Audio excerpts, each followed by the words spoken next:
Selamat Hari Pentakosta, saudaraku. Bagaimana kabar? Saya berharap semuanya kita dalam keadaan sehat dan dalam keadaan bersuka cita. Dan sebelum kita menerima firman Tuhan, mari kita berdoa. Damai sejahtera Allah yang melampaui segala akal, kiranya mengawal hati saudara-saudara sekalian di dalam Kristus Yesus Tuhan kita. Amin. Saudaraku, firman Tuhan yang akan menyapa kita di pesta kedua Hari Pentakosta hari ini adalah dari kitab Mazmur pasal 104 ayat 24 hingga 35. Saya bacakan untuk kita, mari kita simak bersama. Betapa banyak perbuatanmu ya Tuhan, sekaliannya kau jadikan dengan kebijaksanaan, bumi penuh dengan ciptaanmu. Lihatlah laut itu, besar dan luas wilayahnya. Di situ bergerak tidak terbilang banyaknya binatang-binatang yang kecil dan besar. Di situ kapal-kapal berlayar dan lewiatan yang telah kau bentuk untuk bermain dengannya. Semuanya menantikan engkau supaya diberikan makanan pada waktunya. Apabila engkau memberikannya, mereka memungutnya. Apabila engkau membuka tanganmu, mereka kenyang oleh kebaikan. Apabila engkau menyembunyikan wajahmu, mereka terkejut. Apabila engkau mengambil roh mereka, mereka mati binasa dan kembali menjadi debu. Apabila engkau mengirim rohmu, mereka tercipta dan engkau membaharui muka bumi. Biarlah kemuliaan Tuhan tetap untuk selama-lamanya. Biarlah Tuhan bersuka cita karena perbuatan-perbuatannya. Dia yang memandang bumi sehingga bergentar, yang menyentuh gunung-gunung sehingga berasap. Aku hendak menyanyi bagi Tuhan selama aku hidup. Aku hendak bermazmur bagi Allahku selagi aku ada. Biarlah renunganku manis kedengaran kepadanya. Aku hendak bersuka cita karena Tuhan. Biarlah habis orang-orang berdosa dari bumi, dan biarlah orang-orang fasik tidak ada lagi. Pujilah Tuhan, hai jiwaku. Haleluya. Demikian firman Tuhan. Saudaraku yang dikasihi Tuhan Yesus Kristus, mari kita jujur dulu menjawab di hati kita masing-masing. Apakah kita pernah mengagumi tubuh kita? Karena di tubuh kita ada jutaan saraf, jutaan otot yang sangat halus, tetapi semuanya tersusun rapi. Organ tubuh yang tersusun rapi sehingga bisa melakukan fungsinya sedemikian rupa yang membuat kita tetap sehat dan hidup. Siapakah yang menciptakannya? Dan apakah yang telah saudara lakukan kepada si pencipta itu? Itulah ajakan pemazmur kepada kita hari ini. Mari, kagumilah ciptaan Tuhan. Kagumilah bagaimana Tuhan mencipta segala sesuatu, terutama mencipta tubuh kita. Itulah yang dilakukan pemazmur bila kita membaca seluruh pasal 104 ini. Dia mengamati seluruh ciptaan, lalu dia tiba pada kesimpulan bahwa tidak mungkin ada manusia yang bisa membuat ciptaan seperti itu, bagaimanapun kehebatannya.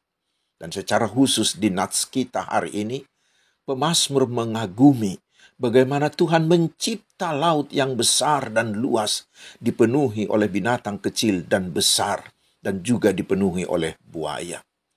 Karena itulah pemazmur di ayat 35 mengatakan, pujilah Tuhan, hai jiwaku. Itu berarti bahwa setelah kita mengagumi ciptaan dan penciptaan oleh Allah, maka akan mengalirlah puji-pujian dari hati kita. Itu berarti lagi bahwa memuji Tuhan itu bukan hanya di mulut, tetapi haruslah dari hati, yaitu pusat kehidupan manusia. Dari kegaguman itulah kita akan menyanyikan seperti di ayat 1 itu, Tuhan Allahku, Engkau sangat besar. Saudaraku, itulah ajakan bagi kita hari ini. Hendaknya kita bernyanyi-nyanyi bagi Tuhan, mengagumi ciptaannya, seperti di buku NDHKBP nomor 569 itu. O debata tunglongang dorohaku, molohubereng nati nopami. Saluhut bitang, hilap dohot ronggur, maka tidakon hasang apomi. Lalu dengan kuat kita akan menyanyikan, Mare diau Tuhan mamuji ho, o debata sangap doho. Aku memuji kebesaran-Mu. Tetapi saudaraku, kita harus akui, sudah banyak orang yang tidak lagi mengagumi itu. Mungkin karena kesibukan atau karena rutinitas hidup setiap hari. Tetapi hari ini, mari, cobalah berikan hatimu mengagumi semua ciptaan dan penciptaan Tuhan atas dirimu dan atas dunia ini. Maka pasti puji-pujian akan mengalir deras dari hatimu dan akan mengatakan, pujilah Tuhan, hai jiwaku, Tuhan Allahku, Engkau sangat besar. Saudaraku, dari kegaguman itulah akan tertanam di hati kita bahwa pemilik dunia ini adalah Tuhan alam semesta, bukan milik kita. Kita hanya diberi kesempatan untuk menikmatinya. Karena itulah, kita harus menjaga bumi ini dengan baik.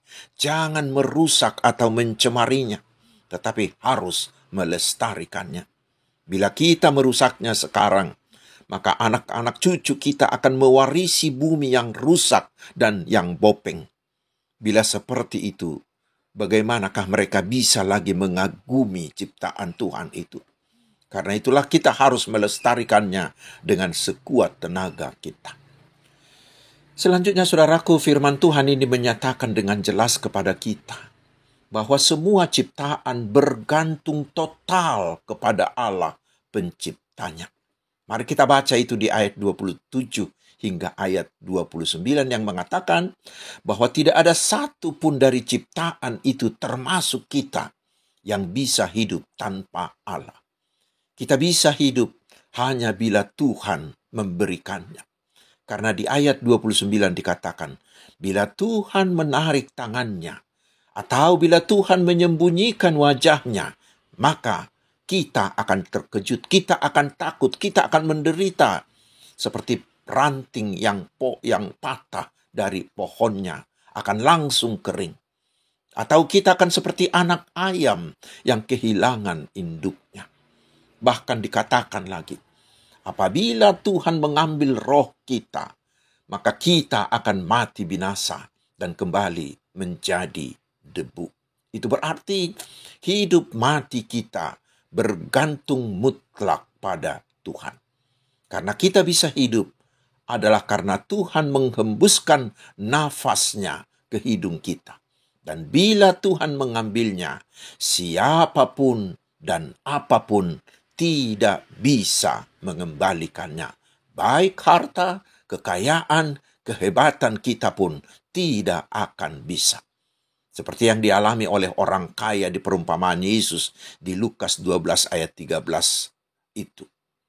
Hidup mati, saudaraku, hidup mati kita sepenuhnya bergantung pada Tuhan. Karena itu, saudaraku, firman ini mengingatkan kita agar kita selalu menyerahkan hidup kita ke tangan Tuhan dengan mengatakan, hidup atau mati, kuserahkan seluruh hidupku ke tangan-Mu, ya Tuhan Yesus yang telah menebusku. Dan kita juga diingatkan agar jangan sombong, jangan merasa kita bisa hidup tanpa Allah, seperti anak yang hilang itu, yang hidup semau guenya itu.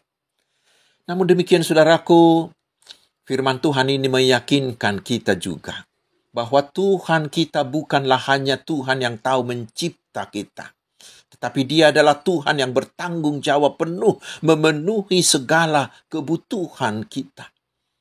Karena Tuhan mencipta dunia ini dengan sempurna untuk menjadi tempat yang mampu memberi segala yang kita butuhkan. Dan hingga saat ini, tangan Tuhan terus terbuka memberi kita makanan dan kebutuhan lain sampai kita kenyang. Dan bukan hanya itu, saudaraku. Tuhan bahkan sudah menyediakan hidup sesudah kematian kita dari dunia ini. Tuhan sudah menyediakan hidup kekal yang disediakannya melalui anaknya Tuhan Yesus Kristus yang mau mati, bangkit, dan naik ke sorga. Karena itu, Jangan ada yang khawatir akan hidupnya. Orang yang terlampau khawatir adalah orang yang tidak mengenal dan tidak percaya akan Tuhan. Tetapi juga jangan serakah, karena keserakahan yang membuat manusia terlampau khawatir.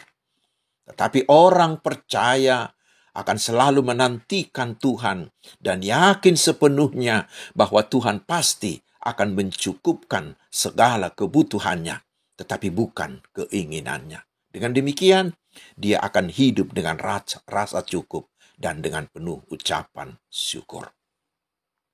Selanjutnya, saudaraku, ada hal yang menarik dalam nats ini yang berhubungan dengan hari Pentakosta, hari peringatan turunnya Roh Kudus hari ini. Di ayat 30 dikatakan, apabila engkau mengirim rohmu, mereka tercipta, dan engkau membaharui muka bumi. Kita tahu di kitab Kejadian pasal 1 ayat 2b dikatakan, Roh Allah melayang-layang di atas permukaan air. Roh itu adalah Allah sendiri yang mencipta segala sesuatu. Roh itu adalah kekuasaan yang absolut dan berdaulat. Dia adalah Allah sendiri yang membuat segala sesuatunya menjadi ada dari yang tidak ada dan membuat semuanya menjadi sempurna. Namun kita tahu, setelah penciptaan, ciptaan tersebut mati dan semakin usang. Namun demikian, saudaraku, Roh Allah itu terus bekerja untuk memperbaharui, to renew segala ciptaannya itu. Karena walaupun ada manusia atau makhluk lain yang mati, tetapi kemudian oleh Allah ada yang lahir lagi. Demikian dengan ciptaan lain. Setiap hari Tuhan memperbaharui dunia ini dengan terbitnya matahari yang membawa hari yang baru. Tuhan memperbaharui dunia ini dengan kelahiran, sehingga sepertinya semuanya silih berganti diperbaharui oleh Roh itu. Demikian terus dari waktu ke waktu sampai hari ini, hingga setiap hari selalu baru, selalu baru. Tetapi bukan hanya itu, saudaraku. Yang paling utama adalah Roh itu juga memperbaharui hati manusia. Kita tahu, karena manusia jatuh ke dalam dosa, maka upahnya adalah kematian dan kebinasaan. Tetapi setelah Tuhan Yesus bangkit dari mati, mengalahkan maut, mengalahkan iblis, dan mengalahkan dosa, kemudian Yesus naik ke sorga. Dan dari sana Yesus mengutus Roh Kudus-Nya. Dan Roh Kudus itulah yang bekerja sekarang di hati manusia untuk menawarkan hidup yang baru. Barang siapa yang mau menerima Roh Kudus itu, dia akan diperbaharui dari manusia yang penuh dosa dan yang harus binasa, diperbaharui menjadi ciptaan baru yang sudah diselamatkan, yang sudah diampuni, yang sudah dibenarkan oleh imannya di dalam Tuhan Yesus Kristus. Dan kelak dia akan mewarisi hidup kekal. Roh Kudus itulah yang mengubahkan hati kita dari hidup yang menuruti daging menjadi hidup yang dipimpin oleh Roh Kudus.